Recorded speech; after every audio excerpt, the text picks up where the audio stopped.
क्या कुछ नजर आया? इस तरफ मछलियों का एक झुंड दिख रहा है। हम 2 दिन से खोज रहे हैं। फिलहाल हमें कुछ नहीं मिला है, पर यह बेहद मुश्किल काम है। ये घास के किसी विशाल ढेर में एक छोटी सी सुई ढूंढने जैसा मुश्किल काम है।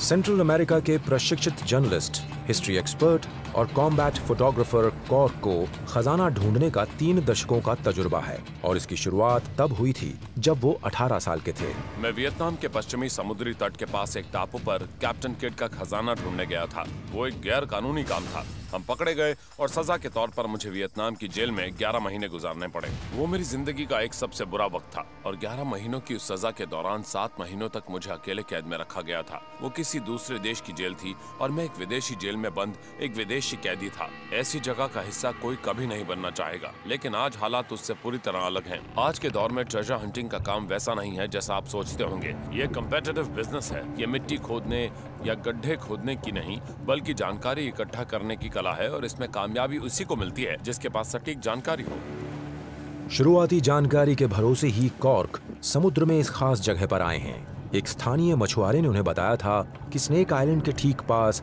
किसी जहाज का मलबा मौजूद हो सकता है। ये बंदूक की गोली है, एकदम असली। आप इसके कितने दे सकते हैं? कितने? 90 $90? हाँ। आपको ये कहाँ मिली? मलबे में से। पानी में? पानी में। गहराई में? हाँ, बहुत गहराई में। मीटर नीचे? 20 मीटर। 20 मीटर नीचे। अच्छा, आपको बोट की लोकेशन नहीं पता है? इसका $90 चाहिए मुझे। आपको इसका 90 चाहिए ना? ठीक है। हिमारा ग्रांजे के पास दक्षिणी हिस्से में। दक्षिणी हिस्से में? अच्छा, हाँ। शुक्रिया।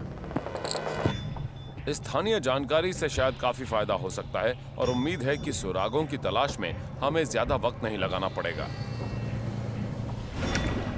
आधुनिक टेक्नोलॉजी से हमारा काफी वक्त बच सकता है, क्योंकि अब हमें पुराने दौर की तरह काम नहीं करना पड़ता, जब 2 नावों के बीच एक लंबी चेन बांधकर उन्हें समुद्र तल पर साथ साथ खींचा जाता था जब तक उसमें कोई चीज फंस नहीं जाती थी। अब ऐसा नहीं होता है। हम काफी सावधानी से काम करते हैं और हमारे बोट के पीछे जो बोट बंधी होती है वो आकार में काफी छोटी होती है। सावधानी बरतना टीम के लिए बेहद जरूरी है। आधुनिक दौर के समुद्री डाकू इस इलाके से निकलने वाले जहाजों पर अक्सर हमला करते हैं। समुद्री डाकुओं से मेरा कई बार सामना हुआ है। अगर उन्हें शक भी हो जाए कि आप बोट पर खजाने जैसा कुछ लेकर जा रहे हैं, तो वो आप पर हमला करके आपको मारने में बिल्कुल देर नहीं लगाएंगे।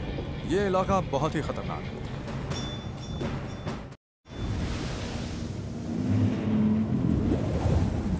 मैं साइड स्कैन को थोड़ा एडजस्ट कर रहा हूँ।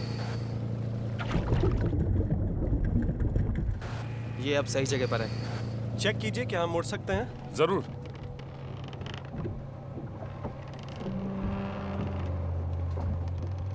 क्या हुआ कैप्टन? इसमें कोई चीज दिख रही है। ये देखो। जाओ बताओ उन्हें। कॉर्क! कॉर्क! इस तरह की चीज है। ये शायद कोई ढांचा है।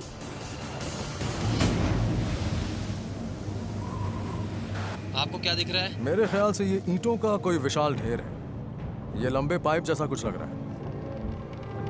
ओह, जरा अब देखो, देखो इसे। ये देखो। ओह माय गॉड, इंसान की बनाई चीज। मैं जूम करके देखता हूँ। आपके ख्याल से ये कितना बड़ा है? मेरे ख्याल से करीब 10 फुट हो सकता है। ये काफी बड़ा है। हाँ, मुझे लगता है कि यहाँ वाकई कोई चीज है।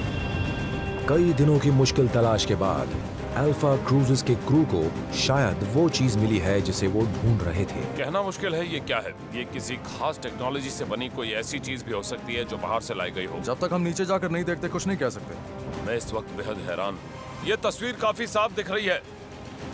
साइड स्कैन सोनार वाकई बहुत ही मजेदार चीज है। अगर हमें यहाँ पानी के नीचे 16वीं शताब्दी के दौर की इंसानों द्वारा बनाई गई कुछ चीजें मिलती हैं, तो फिर हम अपना अगला कदम उठाते हुए स्नेक आइलैंड पर यकीनन जा सकते हैं। टीम के मुताबिक यहाँ जहाज का मलबा हो सकता है, इसलिए अब वो नजदीकी इसाबेला आइलैंड पर अपने बेस की ओर लौट रही है ताकि बड़े पैमाने पर पानी के नीचे खोजबीन करने की तैयारी की जा सके। जब आप पानी के नीचे होते हैं तो सुरक्षा का पूरा ख्याल रखा जाना बेहद जरूरी होता है। वहाँ दूषित हवा में सांस लेना खतरनाक साबित हो सकता है।